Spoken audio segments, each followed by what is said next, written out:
민주당 제126차 최고위원회의를 속기하겠습니다. 제126차 최고위원회를 속기합니다. 먼저 김병기 당대표 직무대행의 모두 발언이 있겠습니다. 국민의힘의 약속 파기로 민생 추경의 여야 합의 처리가 무산될 상황입니다. 국무총리 인준 거부로 국정의 발목을 잡더니 이제는 민생의 발목을 잡고 있는 국민의힘의 행태가 참으로 아쉽습니다. 여야 합의 처리가 무산될 것 같습니다. 지난 과정을 되돌아보면 국민의힘의 약속 파기는 이미 정해진 수순이었다는 의심을 지울 수 없습니다. 추경 심사를 위해서는 예결위원장을 선임해야 하는데 국민의힘은 법사위원장 등 상임위원장 배분 문제로 목리를 부린 바 있습니다. 본격적인 추경 심사에 들어가자 국민의힘은 하루가 아닌 이틀 동안 종합정책 질의를 진행해야 한다며 회의를 파행시켰습니다. 국민의힘은 이틀의 질의를 보장하면 추경을 여야 합의로 처리하겠다고 약속한 바 있습니다.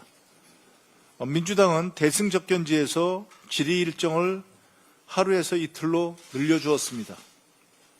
그러나 오늘 새벽 1시 30분쯤 합의 처리는 불발되었습니다. 민생경제 회복의 골든타임은 지금도 조금씩 흘러가고 있습니다. 민주당은 오직 국민, 오직 민생만 생각하겠습니다. 추경을 7월 국회로 넘기지 않을 것입니다.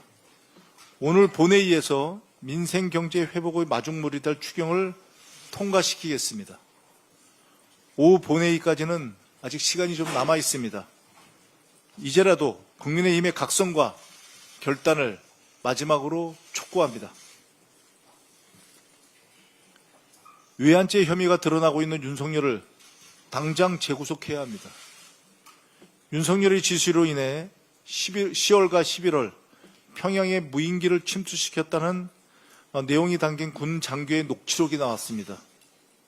처음 의혹이 제기됐을 땐 사실 쉽게 믿을 수 없었습니다.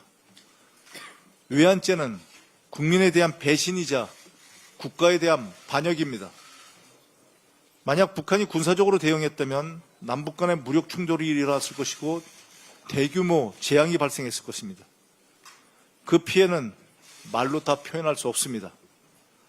다른 무엇보다 국방의 의무를 다하고 있는 우리 20대 청년들이 제일 먼저 가장 많이 희생되었을 것입니다.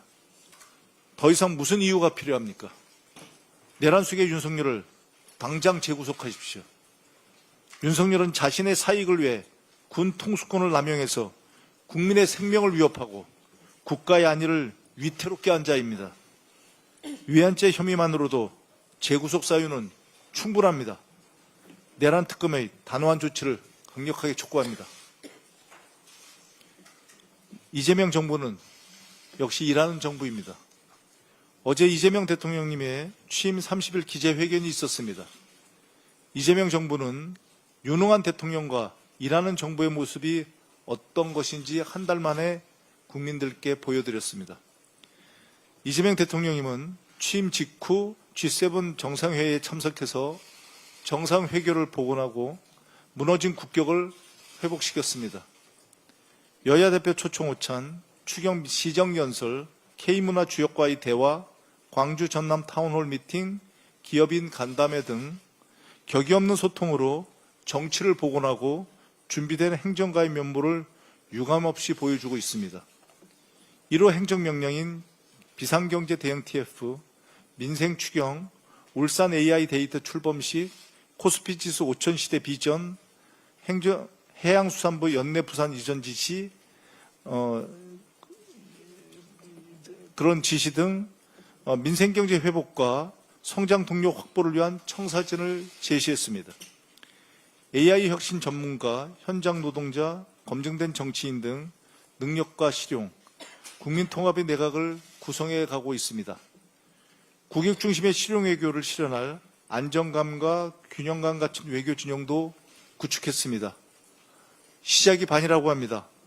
시작을 보면 끝을 알 수 있다고 합니다. 60%에 육박하는 국정수행 지지율은 지난 한 달의 평가이며 제대로 일을 해서 성과를 만들 것이라는 국민의 기대입니다. 이재명 정부는 반드시 성공해야 합니다. 그것이 국민이 살고 대한민국이 사는 길입니다. 민주당은 이재명 정부와 국민의 성공을 위해 전력을 다하겠습니다. 이상입니다. 다음으로 전현희 최고위원의 발언이 있겠습니다.